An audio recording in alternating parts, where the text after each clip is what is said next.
ಬಾ ಆಯ್ತು ಬಾ. ಎಲ್ರಿಗೂ ನಮಸ್ಕಾರ, welcome back to my channel. ಇದು ಭಾನುವಾರದ ವ್ಲಾಗ್ ಆಗಿರುತ್ತೆ. ಆ್ಯಕ್ಚುಲಿ ತುಂಬ ಲೇಟಾಗಿ ಅಪ್ಲೋಡ್ ಮಾಡ್ತಾ ಇದ್ದೀನಿ.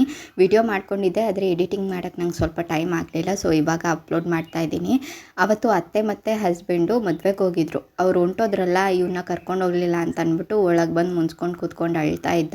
ಇವನಿಗೆ ಸಮಾಧಾನ ಮಾಡೋಕ್ಕಂತ ಒಂದು ಬೌಲ್ಗೆ ಕಡಲೆ ಹಾಕ್ಕೊಟ್ಟೆ. ಅವನೇನು ತಿನ್ನಲ್ಲ, ಒಂದೊಂದು ಕಾಳನ್ನ ಬಾಯಿಗೆ ಹಾಕ್ಕೊಂಡು ಅದನ್ನು ಚೆಲ್ಕೊತ ಮತ್ತು ಬಟ್ಲಿಗೆ ತುಂಬ್ಕೊತ ಆಟ ಆಡ್ತಾನಷ್ಟೇ. ಅವ್ನ ಮೈನ ಸ್ವಲ್ಪ ಡೈವರ್ಟ್ ಮಾಡೋಣ ಅಂದ್ಬಿಟ್ಟು ಹಾಕ್ಕೊಟ್ಟಿದ್ದೆ. ಹಾಗೆ ಈ ಕಡೆ ನೋಡಿ, ನಾನು ನೈಟು ಪಾಪುಗೆ ಸರಿ ಪೌಡರ್ಗೆ ಅಂತ ಅಂದ್ಬಿಟ್ಟು ಕಾಳು ಕಡ್ಡಿ ಎಲ್ಲ ಹುರಿದಿದ್ನಲ್ಲ, ನೆನ್ನೆ ವ್ಲಾಗಲ್ಲಿ ತೋರಿಸಿದ್ದೆ.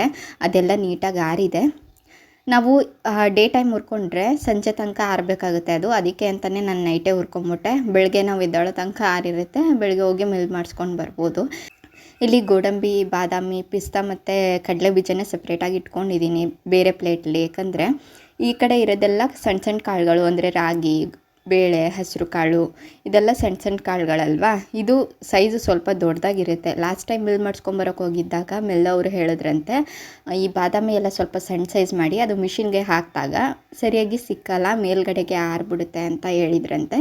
ಅದಕ್ಕೆ ಅದೇನು ಸಣ್ಣ ಕಟ್ ಮಾಡೋದು, ಡೈರೆಕ್ಟಾಗಿ ಒಂದು ಸಲ ಮಿಕ್ಸಿಲಿ ಹಾಕ್ಬಿಟ್ಟು ತರಿಯಾಗಿ ರುಬ್ಕೊಂಡ್ರೆ ಆಯಿತು ಅಂದ್ಬಿಟ್ಟು ಬೇರೆ ಪ್ಲೇಟಲ್ಲಿ ಇಟ್ಕೊಂಡಿದ್ದೀನಿ. ಹೊರಡೋ ಟೈಮ್ಗೆ ಇದನ್ನು ಮಾಡ್ಕೊತೀನಿ ನಾನು.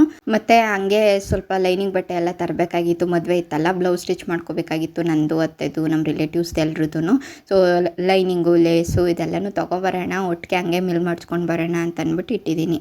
ಇದ್ರ ರೆಸಿಪಿ ವಿಡಿಯೋ ಬೇಕು ಅಂದರೆ ನೀವು ಕಮೆಂಟ್ ಸೆಕ್ಷನಲ್ಲಿ ತಿಳಿಸಿ. ಬೇಕು ಅಂದರೆ ಮಾತ್ರ ವಿಡಿಯೋ ಅಪ್ಲೋಡ್ ಮಾಡ್ತೀನಿ, ಇಲ್ಲ ಅಂತಂದರೆ ಇಲ್ಲ. ಹತ್ಕೊಂಡು ಬಂದ ನೋಡಿ ಇವನು. ಯಾಕಪ್ಪ? ಬಾ ಬಾ.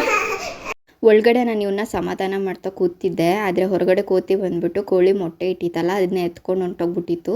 ಇದೇನು ಫಸ್ಟ್ ಟೈಮಲ್ಲ, ಈ ಥರ ಎತ್ಕೊಂಡು ಹೋಗಿ ರೂಢಿ ಆಗಿಬಿಟ್ಟೈತೆ ಈ ಕೋತಿಗಳು. ಕೋತಿನ ವೆಜ್ ಅಂತ ಹೇಳ್ತಾರಲ್ವ, ಆದರೆ ಈ ಕೋತಿಗಳು ಮೊಟ್ಟೆನೂ ಕುಡಿತವೆ. ನನಗೂ ಗೊತ್ತಿರಲಿಲ್ಲ, ಇಲ್ಲಿಗೆ ಬಂದಮೇಲೆ ನಂಗೆ ಗೊತ್ತಾಗಿದ್ದು. ಆ ಕೋಳಿ ಸೌಂಡ್ ಮಾಡಿದರೆ ಗೊತ್ತಾಗೋದು ನನಗೆ, ಅರ್ಚಿದ್ರೆ ಹೋಗಿ ನೋಡ್ತಿದ್ದೆ, ಆದರೆ ಅದೇನು ಸೌಂಡೇ ಮಾಡಲಿಲ್ಲ. ಹಾಗಾಗಿ ನನಗೆ ಗೊತ್ತಾಗಲಿಲ್ಲ. ನಾನು ಹೋಗೋಷ್ಟರಲ್ಲಿ ಅದು ಎತ್ಕೊಂಡು ಹೋಗ್ಬಿಟ್ಟು ಕುಡ್ಕೋಗ್ಬಿಟ್ಟಿತ್ತು. ಅದಕ್ಕೆ ಇನ್ನೆರಡು ಕೋಳಿ ಮೊಟ್ಟೆ ಇಟ್ಟಾಗ ಅಲ್ಲೇ ಕಾಯ್ಕೊಂಡು ಹುಷಾರಾಗಿ ನೋಡ್ಕೊಂಡು ಎತ್ತು ಮಾಡಿಕೊಂಡೆ.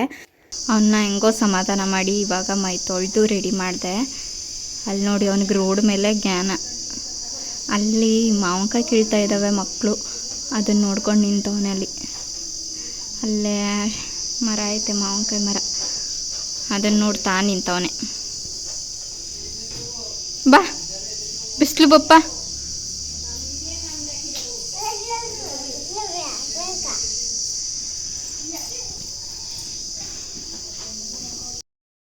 ಸ್ವಲ್ಪ ಹೊತ್ತು ಆಟ ಆಡ್ಕೊಂಡು ಪಾಪು ಮಲ್ಕೊಬಿಟ್ಟ. ನನಗೂ ಸ್ವಲ್ಪ ವಿಡಿಯೋ ಎಡಿಟಿಂಗ್ ಎಲ್ಲ ಇತ್ತು, ಅದನ್ನು ಮಾಡ್ಕೊಂಡು ನಾನು ವಿಡಿಯೋ ಅಪ್ಲೋಡ್ ಮಾಡೋದ್ರಲ್ಲಿ ಬ್ಯುಸಿ ಆಗಿಬಿಟ್ಟೆ.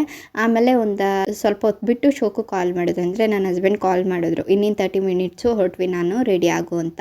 ಅವ್ನು ಮಲಗಿರುವಾಗಲೇ ವಿಡಿಯೋ ಎಡಿಟಿಂಗ್ ಎಲ್ಲ ಮುಗಿಸ್ಕೊಂಡು ಅವ್ರು ಬರೋಷ್ಟರಲ್ಲಿ ನರಸೀಪುರಕ್ಕೆ ಹೋಗೋಣ, ಬಂದ ತಕ್ಷಣ ಹೊರಡೋಣ ಅಂತಂದಿದ್ರು. ಅದಕ್ಕೆ ಬಟ್ಟೆ ಎಲ್ಲ ಹಾಕ್ಕೊಂಡು ರೆಡಿ ಆದೆ.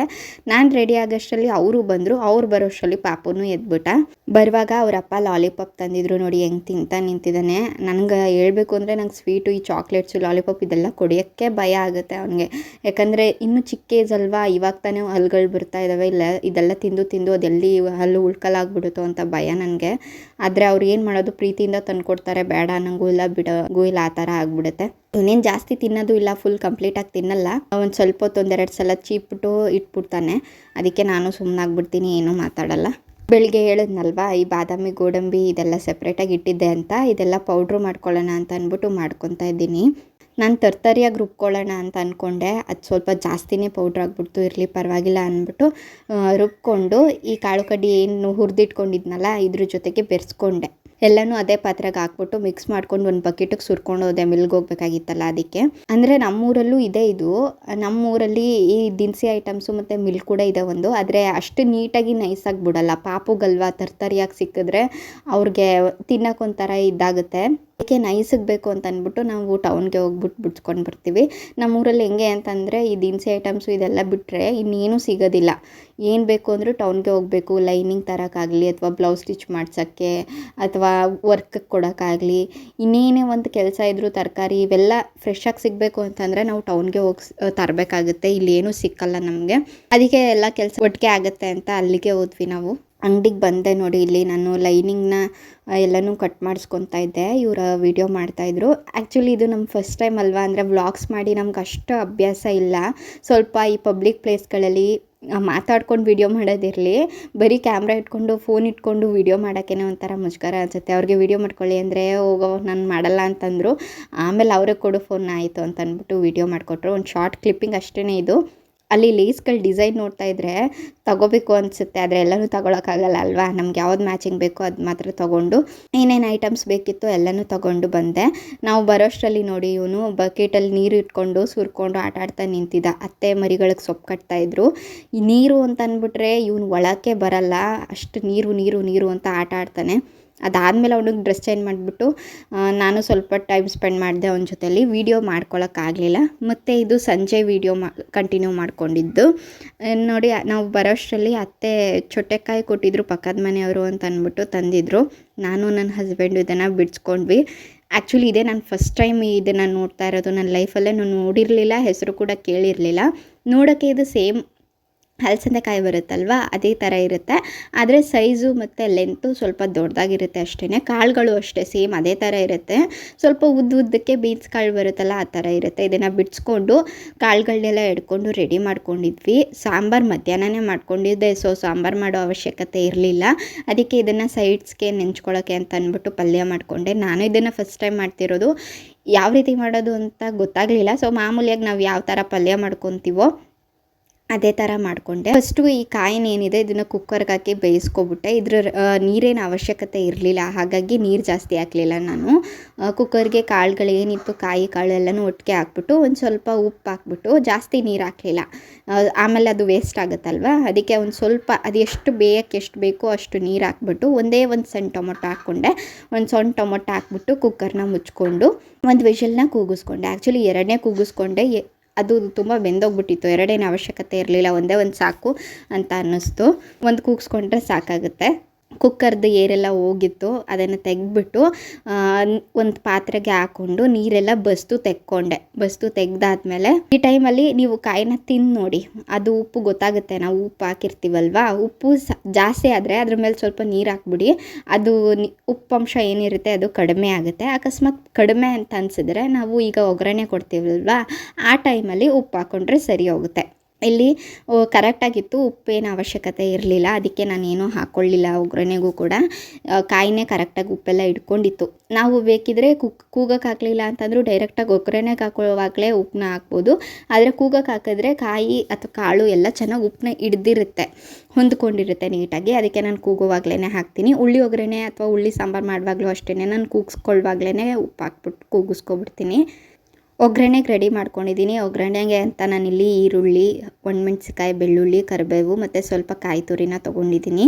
ಬೇಕು ಅಂದರೆ ನೀವು ಹಸಿಮೆಣ್ಸಿಕಾಯಿನೂ ಹಾಕ್ಕೊಬೋದು. ಹಸಿಮೆಣ್ಸಿಕಾಯಿ ಹಾಕಿದ್ರೇ ಪಲ್ಯ ಟೇಸ್ಟ್ ಬರೋದು. ಬಟ್ ಇಲ್ಲಿ ನಾನು ಖಾರ ಏನು ಅವಶ್ಯಕತೆ ಇರಲಿಲ್ಲ ಅಂತ ಅಂದ್ಬಿಟ್ಟು ಒಂದು ಸ್ವಲ್ಪ ಇತ್ತಲ್ವ, ಕಾಯಿ ಏನು ಜಾಸ್ತಿ ಇರಲಿಲ್ಲ, ಅದಕ್ಕೆ ಒಣಮೆಣ್ಸಿಕಾಯಿನ ಹಾಕ್ಕೊಂಡೆ. ನೀವು ಇಲ್ಲ ಅಂತಂದರೂ ಎರಡನ್ನೂ ಕೂಡ ಮಿಕ್ಸ್ ಮಾಡಿ ಹಾಕ್ಕೋಬೋದು. ನಾನೇನು ಕೂಗಿಸ್ಕೊಂಡಿದ್ದೆ ಅದೇ ಕುಕ್ಕರ್ಗೆ ಸ್ವಲ್ಪ ಎಣ್ಣೆ ಹಾಕ್ಬಿಟ್ಟು ಸಾಸಿವೆ, ಬೆಳ್ಳುಳ್ಳಿ, ಒಣಮೆಣ್ಸಿಕಾಯಿ, ಕರಿಬೇವಿನ ಸೊಪ್ಪು ಇದಿಷ್ಟನ್ನು ಹಾಕ್ಬಿಟ್ಟು ಒಂದು 2 ನಿಮಿಷ ಹುರ್ಕೊಂಡೆ. ಬೆಳ್ಳುಳ್ಳಿ ಬೆಂದ ಮೇಲೆ ನಾನು ಇಲ್ಲಿಗೆ ಈರುಳ್ಳಿನೂ ಸೇರಿಸ್ಕೊಂಡೆ.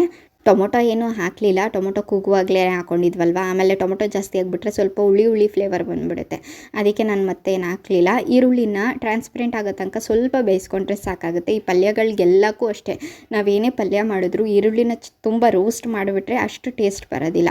ಸ್ವಲ್ಪ ಅದು ಕ್ರಿಸ್ಪಿಯಾಗಿ ಕರ್ಮ್ ಅಂತ ಸಿಕ್ಕಿದ್ರೇ ಚೆಂದ ಪಲ್ಯದಲ್ಲಿ. ಅದಕ್ಕೆ ನಾನು ಸ್ವಲ್ಪ ಜಾಸ್ತಿ ಬೇಯಿಸ್ಕೊಳ್ಳಲ್ಲ. ಒಂದು 2 ನಿಮಿಷ ಈರುಳ್ಳಿನ ಹುರಿದ್ಬಿಟ್ಟು ಸ್ವಲ್ಪ ಕಲರ್ ಚೇಂಜ್ ಆಗ್ತಿದ್ದಂಗೆ ನಾನೇನು ಕೂಗಿಸ್ಕೊಂಡಿದ್ದೆ ಕಾಯಿ ಅದನ್ನು ಹಾಕ್ಬಿಟ್ಟೆ ನಾನು. ಅದೆಲ್ಲ ಹಾಕಾದ್ಮೇಲೆ ಲಾಸ್ಟ್ಗೆ ಕಾಯಿ ತುರಿನ ಉದುರಿಸ್ಕೊಂಡೆ. ಕಾಯಿ ತುರಿ ನಿಮ್ಗೆ ಇಷ್ಟ ಇದ್ದರೆ ಹಾಕೋಬೋದು, ಇಲ್ಲಾಂತಂದರೆ ಸ್ಕಿಪ್ ಮಾಡ್ಬೋದು. ಬೇಸಿಗೆ ಅಲ್ವಾ, ಕಾಯಿ ಒಡೆದಿರೋದಿತ್ತು, ಅದಕ್ಕೆ ಅಂತ ನಾನು ಹಾಕಿದ್ದು. ಇಲ್ಲಾಂದರೆ ಆಲ್ಮೋಸ್ಟ್ ನಾನು ಪಲ್ಯಗಳಿಗೆಲ್ಲ ಕಾಯಿ ತುರಿ ಹಾಕಲ್ಲ. ನಮ್ಮ ಮನೇಲಿ ಯಾರೂ ಕಾಯಿ ಹಾಕಿದ್ರೆ ಅಷ್ಟು ಇಷ್ಟಪಡಲ್ಲ, ಅದಕ್ಕೆ ಇನ್ನೇನು ಮಾಡೋದು, ಕಾಯಿ ವೇಸ್ಟ್ ಆಗುತ್ತೆ ಅಂತ ಅಂದ್ಬಿಟ್ಟು ಹಾಕಿದ್ದೆ ಅಷ್ಟೇ. ಬಟ್ ಟೇಸ್ಟ್ ಎಲ್ಲ ಚೆನ್ನಾಗೇ ಇತ್ತು. ಫಸ್ಟ್ ಟೈಮ್ ಮಾಡಿದ್ರೂ ಏನು ತಿನ್ನೋಕ್ಕಾಗಲ್ಲ ಅನ್ನೋ ಥರ ಏನೂ ಇರಲಿಲ್ಲ, ಪಲ್ಯ ಚೆನ್ನಾಗೇ ಆಗಿತ್ತು. ಬೇಸಿಗೆ ಆಗಿರೋದ್ರಿಂದ ಕಾಯಿ ಜಾಸ್ತಿ ಹಾಕಿದ್ರೂ ಬೆಳಗ್ಗೆ ತನಕ ಇರಲ್ಲ, ಪಲ್ಯ ಕೆಟ್ಟೋಗ್ಬಿಡುತ್ತೆ. ಅದಕ್ಕೆ ನಾನು ಏನು ಮಾಡಿದೆ, ಸ್ವಲ್ಪ ಕಾಯಿನೂ ಬೇಯಲಿ ಅಂತ ಅಂದ್ಬಿಟ್ಟು ಸ್ಟವ್ನ ಆಫ್ ಮಾಡ್ಕೊಂಡಿರಲಿಲ್ಲ. ಕಾಯಿ ಹಾಕಾದ್ಮೇಲೆ 1-2 ನಿಮಿಷ ಸಿಮ್ಮಲ್ಲೇ ಇಟ್ಕೊಂಡು ಮತ್ತೆ ಪಲ್ಯನ ತಿರ್ವಿ ಬೇಯಿಸ್ಕೊಂಡೆ. ಇಷ್ಟೇ ಪಲ್ಯ ರೆಡಿ ಆಯಿತು. ಅದಾದಮೇಲೆ ನಾನು ಸ್ವಲ್ಪ ಟಾಪ್ ಫಿಟ್ಟಿಂಗ್ ಇತ್ತು, ಅದನ್ನ ಮಾಡೋಕ್ಕಂತ ಬಂದೆ. ಇದು ನಾನೇ ಫಿಟ್ಟಿಂಗ್ ಮಾಡಿಕೊಟ್ಟಿದ್ದು. ಎಲ್ಲ ಸರಿಯಾಗಿದೆ, ಬಟ್ ಸ್ಲೀವ್ಸ್ ಹತ್ರ ಒಂದು ಚೂರು ಲೂಸ್ ಆಗಿದೆ ಅಂತ ಅಂದ್ಬಿಟ್ಟು ತಂದುಕೊಟ್ಟಿದ್ಲು. ಅದು ಸ್ಲೀವ್ಸ್ ಏನಪ್ಪ ಅಂದರೆ ಈ ಬಲೂನ್ ಸ್ಲೀವ್ಸ್ ಅಂತ ಬರುತ್ತಲ್ಲ, ಆ ರೀತಿ ಸ್ವಲ್ಪ ದೊಡ್ಡ ಇತ್ತು ಅದು. ಅದರಿಂದ ಅದು ಎಷ್ಟು ಫಿಟ್ಟಿಂಗ್ ಮಾಡಿದ್ರೂ ಲೂಸಾಗೇ ಇರ್ತಿತ್ತು. ಹೈ ಬಫ್ ಜೊತೆ ಆ ಥರ ಸ್ಲೀವ್ಸ್ ಇತ್ತು. ಅದು 1 ಇಂಚ್ ಅಷ್ಟು ಹಿಡಿದುಬಿಟ್ಟು ಅವಳು ಕೊಟ್ಟೆ. ಅದಾದಮೇಲೆ ನಾನು ವ್ಲಾಗ್ನ ಕಂಟಿನ್ಯೂ ಮಾಡಲಿಲ್ಲ. ಇಷ್ಟೇ ಇವತ್ತಿನ ವ್ಲಾಗ್. ನಿಮ್ಗೆ ಇಷ್ಟ ಆಗಿದೆ ಅಂತ ಅನ್ಕೋತೀನಿ. ಇಷ್ಟ ಆಗಿದ್ರೆ ಒಂದು ಲೈಕ್ ಮಾಡಿ, ಹಾಗೆ ನನ್ನ ಚಾನಲ್ಗೆ ಸಬ್ಸ್ಕ್ರೈಬ್ ಮಾಡಿಕೊಂಡು ಸಪೋರ್ಟ್ ಮಾಡಿ. ವಿಡಿಯೋ ನೋಡ್ತೀರಾ ಬಟ್ ಲೈಕೇ ಮಾಡಲ್ಲ. ನಿಮ್ಗೆ ಇಷ್ಟ ಆಗ್ತಿದೆಯೋ ಏನೋ ಗೊತ್ತಿಲ್ಲ. ಅದನ್ನು ಲೈಕ್ ಮಾಡೋ ಮೂಲಕ ನನಗೆ ತಿಳಿಸಿ. Thanks for watching.